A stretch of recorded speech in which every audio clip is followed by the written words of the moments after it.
नमस्कार साथियों, एक बार फिर से आप सभी का मेरे यूट्यूब चैनल पर हार्दिक स्वागत है। आज की जो आपकी वीडियो होने वाली है, वो आरपीएससी द्वारा आयोजित सेकंड ग्रेड अध्यापक परीक्षा के लिए बहुत ही महत्वपूर्ण प्रश्नों को लेकर होने वाली है। यहाँ से आपको इन महत्वपूर्ण प्रश्नों में से आपको प्रश्न अवश्य देखने को मिल सकता है, व आप अपनी तैयारी का आकलन व रिवीजन भी कर सकते हैं। और साथ ही ये वीडियो अन्य प्रतियोगिता परीक्षाओं के लिए, राजस्थान की अन्य प्रतियोगी परीक्षाओं के लिए भी बहुत ही महत्वपूर्ण होगी। तो आपसे आशा करता हूँ आप वीडियो को पूरी देखेंगे, चैनल को सब्सक्राइब करेंगे। चलिए शुरू करते हैं। प्रश्न नंबर 1, थॉर्नवेट के जलवायु वर्गीकरण के अनुसार ईएडी जलवायु प्रदेश में राजस्थान का कौन सा क्षेत्र शामिल है? तो साथियों, जो ईएडी जलवायु प्रदेश होता है, कौन सा ईएडी, इसके अंतर्गत, एक सेकंड में इसका पेन का कलर चेंज कर लेता हूँ। ईएडी जो जलवायु प्रदेश होता है, इसमें राजस्थान का कौन सा क्षेत्र शामिल है? तो ईएडी को उष्ण मरुस्थलीय जलवायु प्रदेश की संज्ञा दी जाती है। कौन सा? उष्ण मरुस्थलीय, उष्ण मरुस्थलीय जलवायु। तो साथियों, इसमें राजस्थान का मुख्य रूप से कौन सा भाग आता है? पश्चिमी भाग आता है। तो इसमें पश्चिमी मरुस्थल इस प्रश्न का राइट आंसर हो जाएगा ऑप्शन सी। ईएडी जलवायु प्रदेश में राजस्थान का पश्चिमी मरुस्थल आता है। चलिए अगला प्रश्न देखते हैं। राजस्थान में वर्टिसोल मृदा मुख्य रूप से किन जिलों में पाई जाती है? साथियों, जो वर्टिसोल मृदा है, इसको किस अन्य नाम से जाने जाते हैं? इसको काली मृदा के नाम से भी जाना जाता है। किस मृदा के नाम से? काली मृदा। और ये मुख्य रूप से काली मृदा है वर्टिसोल कहाँ पाई जाती है? ये हाड़ौती क्षेत्र में पाई जाती है। और हाड़ौती क्षेत्र में कौन कौन से जिला आते हैं? कोटा, बूंदी, बारा और झालावाड़। तो ऑप्शन बी इसका बिल्कुल सही हो जाएगा। वर्टिसोल या काली मृदा कोटा, बूंदी, बारा, झालावाड़ आदि क्षेत्रों में पाई जाती है। और ये कपास की खेती के लिए बहुत ही उपयुक्त होती है। चलिए अगला प्रश्न देखते हैं। राजस्थान लोक सेवा आयोग के प्रथम अध्यक्ष कौन थे? साथियों, जो आरपीएससी है, इसकी अगर स्थापना की बात पूछ ली जाए आपकी, तो ये 20 अगस्त 1949 को इसकी स्थापना हुई थी। कब हुई थी? 20 अगस्त 1949 को। और इसके प्रथम अध्यक्ष सर एस के घोष को बनाया गया था। किनको बनाया गया था? सर एस के घोष। ऑप्शन भी बिल्कुल सही हो जाएगा। चलिए अगला प्रश्न देखते हैं। 1857 की क्रांति के समय राजस्थान के एजीजी जॉर्ज पैट्रिक लॉरेंस का ग्रीष्मकालीन मुख्यालय कहाँ पर स्थित था? तो साथियों, जो इनका जो ग्रीष्मकालीन जो मुख्यालय है, ये माउंट आबू में स्थित था। कहाँ पे स्थित था? माउंट आबू में स्थित था। और जब ग्रीष्मकाल निकल जाता था, तो ये अपना जो मुख्यालय है उसको अजमेर स्थानांतरित कर लेते थे। चलिए अगला प्रश्न देखते हैं। अलख्या संप्रदाय की स्थापना निम्नलिखित में से किसने की थी? साथियों, जो अलख्या संप्रदाय है, इसकी स्थापना किनके द्वारा की गई थी? तो अलख्या संप्रदाय की जो स्थापना ये लाल गिरी जी के द्वारा की गई थी। ऑप्शन ए बिल्कुल सही हो जाएगा। अगर अलख्या संप्रदाय की प्रमुख पीठ आपसे पूछ ली जाए कि ये कहाँ पर स्थित है, इनकी प्रमुख पीठ, तो ये बीकानेर में स्थित है। कहाँ पे है अलख्या संप्रदाय की प्रमुख पीठ? बीकानेर में स्थित है। और इनका जो प्रमुख ग्रंथ है वो अलख स्तुति प्रकाश है। चलिए अगला प्रश्न देखते हैं। राजस्थान की कठपुतली कला को विश्व पटल पर पहचान दिलाने का श्रेय किसको जाता है? बहुत ही इंपॉर्टेंट प्रश्न हो जाएगा साथियों। जो राजस्थान की कठपुतली कला है, इसको विश्व पटल पर पहचान दिलाने का जो श्रेय है, ये किनको जाता है? तो ये देवीलाल सामर को जाता है। किनको जाता है? देवीलाल सामर को जाता है। क्योंकि इन्होंने जो कठपुतली की कला है, इसको विश्व पटल पर एक बहुत ही फेमस किया था और बहुत ही अच्छी पहचान दिलाई थी। चलिए अगला प्रश्न देखते हैं। राजपूताना में वीर भारत सभा की स्थापना 1910 में किसके द्वारा की गई? तो साथियों, वीर भारत सभा की स्थापना कब हुई थी? 1910 में हुई थी। और पूछ ली जाए किनके द्वारा की गई, तो वीर भारत सभा की स्थापना केसरी सिंह बारठ के द्वारा की गई। ऑप्शन सी बिल्कुल सही हो जाएगा। वीर भारत सभा की स्थापना केसरी सिंह बारठ के द्वारा की गई। और अगर पूछ ले जाए कि इसमें इनका साथ किसने दिया, तो मुख्य रूप से तो केसरी सिंह बारठ का नाम आता है, और इनका साथ गोपाल सिंह खरवा ने दिया था वीर भारत सभा की स्थापना करने में। लेकिन ऑप्शन सी बिल्कुल सही हो जाएगा। चलिए अगला प्रश्न देखते हैं। अरावली की निम्नलिखित पर्वत चोटियों को उनकी ऊंचाई के अनुसार अवरोही क्रम में व्यवस्थित करने पर कौन सा विकल्प आ जाएगा? तो साथियों, अवरोही क्रम में अगर हम इनको इस देखें, तो सबसे ऊंची हम देख लेते हैं, फिर उसके बाद उसका घटते क्रम में हम देखेंगे। तो यहाँ ऑप्शन के अनुसार हम देखते हैं शेर, कुंभलगढ़, अचलगढ़, जरगा, शेर, जरगा, अचलगढ़, कुंभलगढ़। तो साथियों, हमको यहाँ चारों ही ऑप्शनों में शेर, जरगा, अचलगढ़ और कुंभलगढ़ दी हुई है। तो साथियों, शेर सबसे ऊंची हो जाएगी। कौन सी? ये शेर नहीं होगा साथियों, ये शेर ऐसे होगा। तो शेर हो जाएगी लगभग 1597 मीटर। फिर उसके बाद आती है जरगा।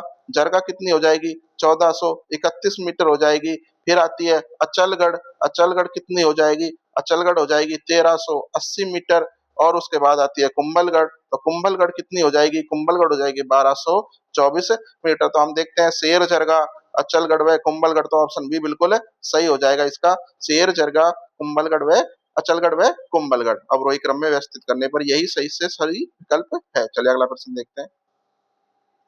किस चौहान शासक ने अजमेर में संस्कृत पाठशाला का निर्माण करा जिसे कुतुबुद्दीन ऐबक ने 2.5 दिन के झोपड़े में बदल दिया था? तो साथियों, किस चौहान शासक ने संस्कृत पाठशाला का निर्माण कराया जिसे कुतुबुद्दीन ऐबक ने 2.5 दिन के झोपड़े में बदल दिया था? तो साथियों, इस प्रश्न का जो राइट आंसर हो जाएगा वो विग्रहराज चतुर्थ ने, किसने? विग्रहराज चतुर्थ ने संस्कृत पाठशाला का निर्माण करवाया था। चलिए अगला प्रश्न देखते हैं। राजस्थान के राज्यपाल की क्षमादान शक्तियों का उल्लेख भारतीय संविधान के किस अनुच्छेद में किया गया है? तो साथियों, जो राजस्थान के राज्यपाल की क्षमादान शक्तियों का उल्लेख ये भारतीय संविधान के आर्टिकल 161 में किया गया है। अनुच्छेद 161 में क्षमादान की शक्तियों और राज्यपाल की क्षमादान शक्तियों का उल्लेख मिलता है। वहीं अगर आपसे पूछ लिया जाए कि राष्ट्रपति की क्षमादान की शक्तियों का के लिए कौन से अनुच्छेद में मिलता है, तो साथियों आर्टिकल 72 में राष्ट्रपति की क्षमादान शक्तियों का उल्लेख मिलता है। चलिए अगला प्रश्न देखते हैं।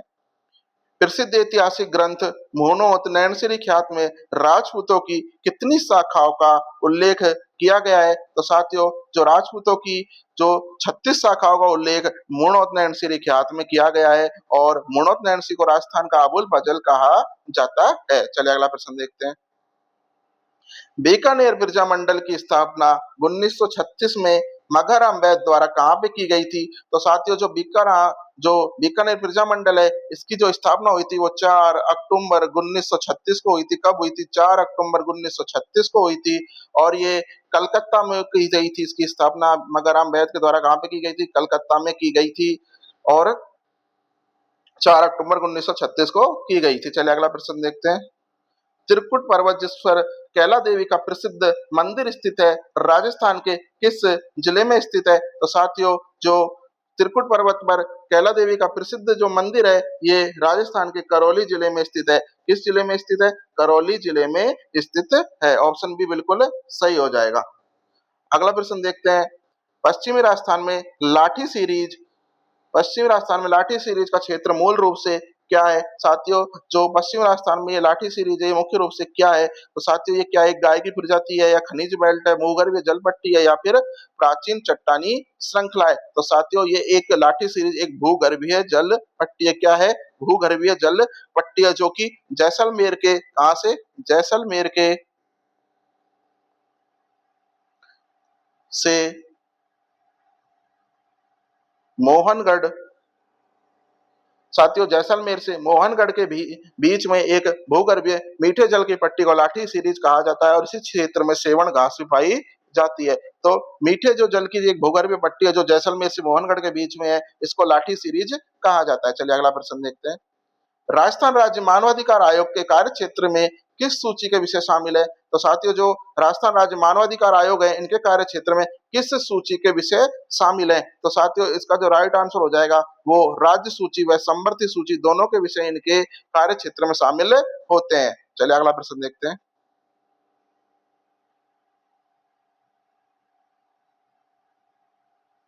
चार बैत जो राजस्थान की एक प्रचलित लोक गायन शैली है, मूलतः किस क्षेत्र की प्रसिद्ध है? साथियों, जो चार बैत है ये राजस्थान की प्रसिद्ध या प्रचलित लोक गायन शैली है, ये किस क्षेत्र की है साथियों? तो चार बैत टोंक क्षेत्र की प्रचलित लोक गायन शैली है। कहाँ की? टोंक क्षेत्र की प्रसिद्ध प्रचलित लोक गायन शैली है। अगला प्रश्न देखते हैं। हल्दी घाटी का युद्ध जो 1576 में हुआ था को खमनोर का युद्ध किस इतिहासकार ने कहा है? साथियों, हल्दी घाटी के युद्ध को खमनोर का युद्ध किस इतिहासकार ने कहा है? तो साथियों, हल्दी घाटी के युद्ध को खमनोर का युद्ध अबुल फजल ने कहा है। किन्होंने कहा है? अबुल फजल ने इसको खमनोर का युद्ध कहा है। चलिए अगला प्रश्न देखते हैं।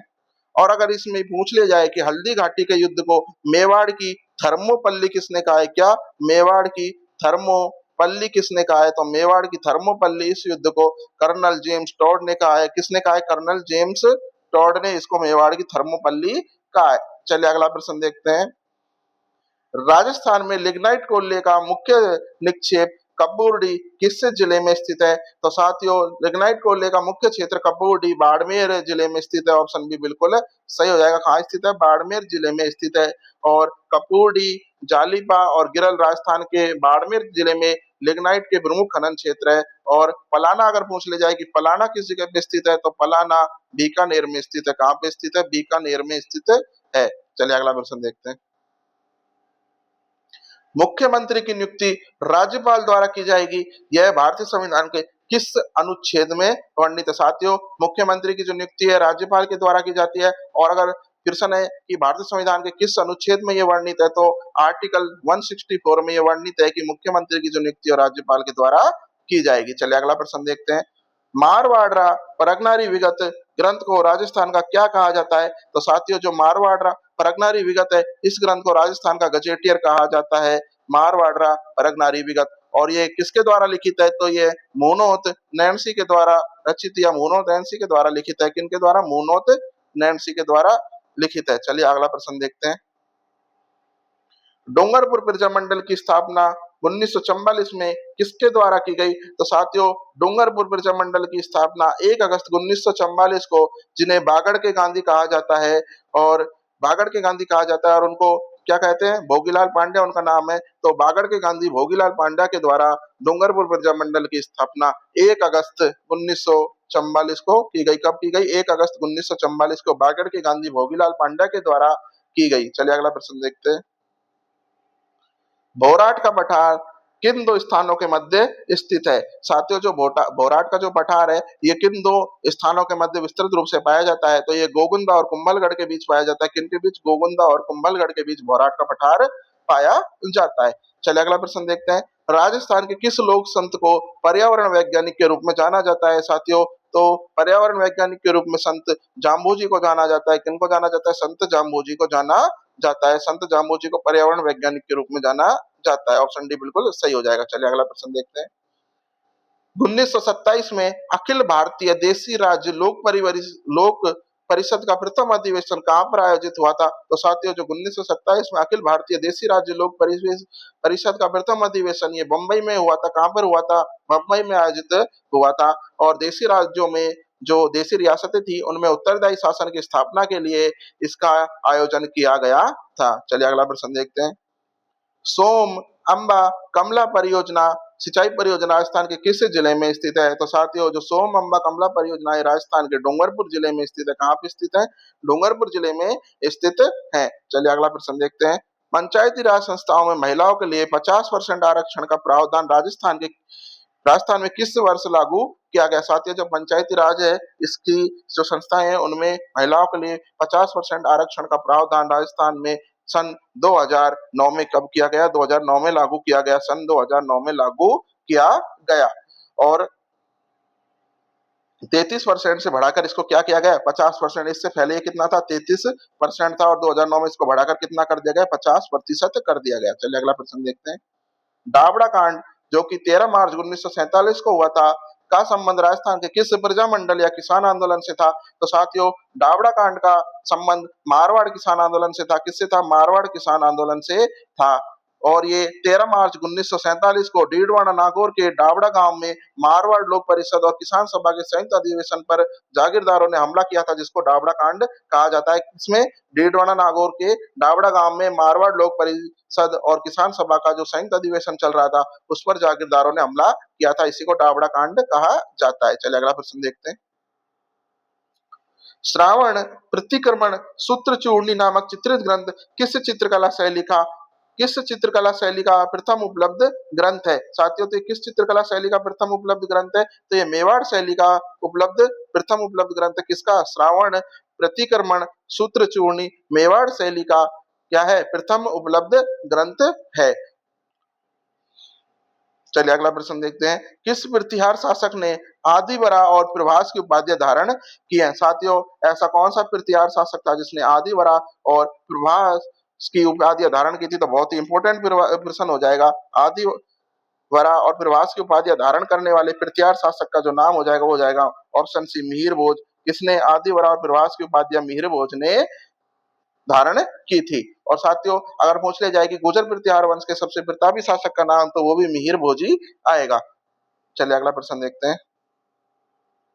जनगणना 2011 के अनुसार जनगणना 2011 के अनुसार राजस्थान में सर्वाधिक जनसंख्या घनत्व वाले जिलों का सही अवरोही क्रम क्या है साथियों? तो हमें बढ़ते से घटता क्रम देखना है। तो सर्वाधिक अगर हम यहाँ पे देखे जाए, 4 जिले हमें मुख्य रूप से दिए गए हैं, भरतपुर, जयपुर, दौसा और अलवर। तो सर्वाधिक तो साथियों भरतपुर जयपुर का है, कितना है? जयपुर का 595, जयपुर का 595 हो जाएगा।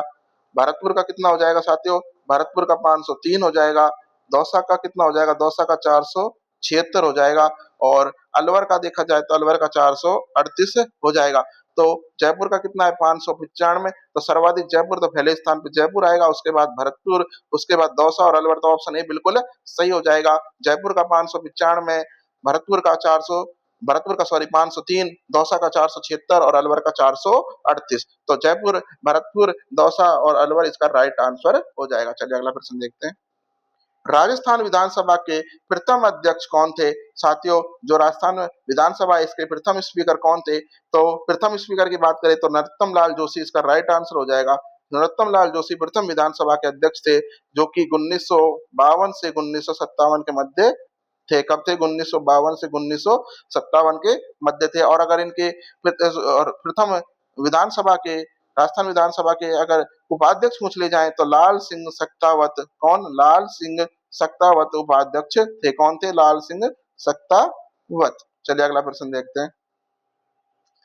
जसनाती संप्रदाय के अनुयायियों द्वारा किया जाने वाला प्रसिद्ध नृत्य कौन सा है? तो जसनाती संप्रदाय के लोगों द्वारा अग्नि नृत्य किया जाता है। ऑप्शन बी बिल्कुल सही हो जाएगा। फतेह फतेह के घोष के साथ किया जाता है। बीकानेर के कतरियासर गांव में जसनाती संप्रदायों के द्वारा धधकते अंगारों पर फतेह फतेह के उद्घोष के साथ अग्नि नृत्य किया जाता है। चलिए अगला प्रश्न देखते हैं। मारवाड़ के किस शासक ने मुगलों की अधीनता स्वीकार नहीं की और जीवन भर जंगलों में रहकर संघर्ष किया था?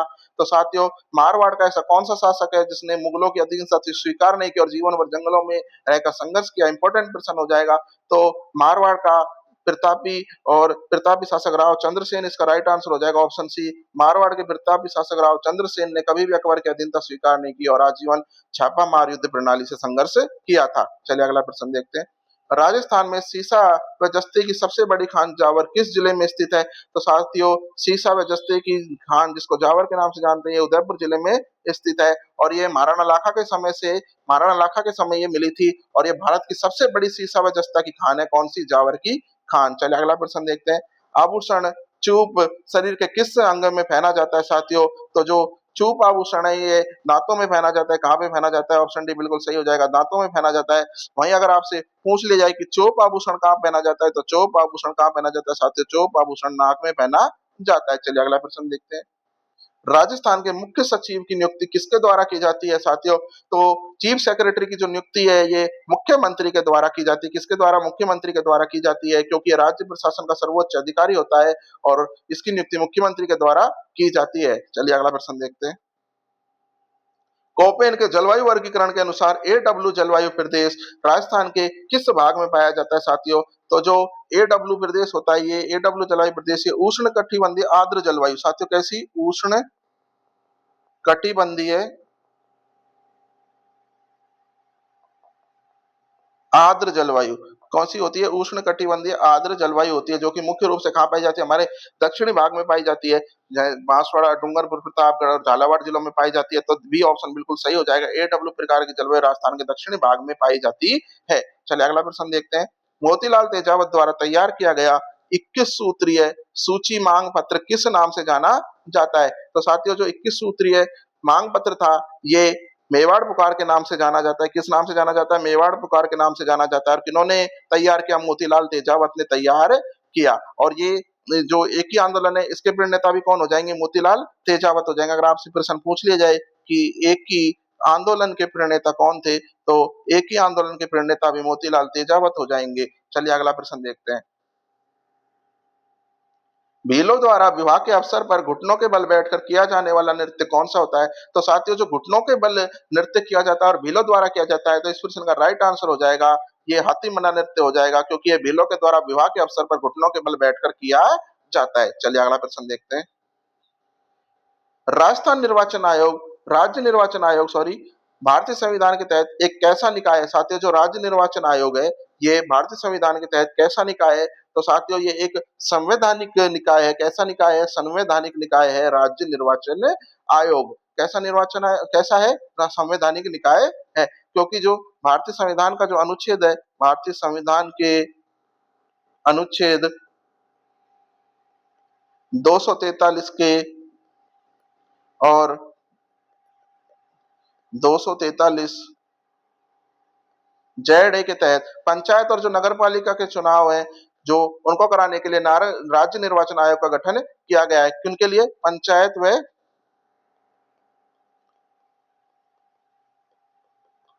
नगर पालिका के जो चुनाव होते हैं, इनको कराने के लिए राज्य निर्वाचन आयोग का गठन किया गया है। और ये कैसा निकाय है? संवैधानिक निकाय है। और संविधान के कौन से आर्टिकल के तहत? 243 के और 243 जेड ए के तहत इसकी स्थापना की गई है। साथियों आशा है आपको सारे प्रश्न बहुत अच्छे लगे होंगे।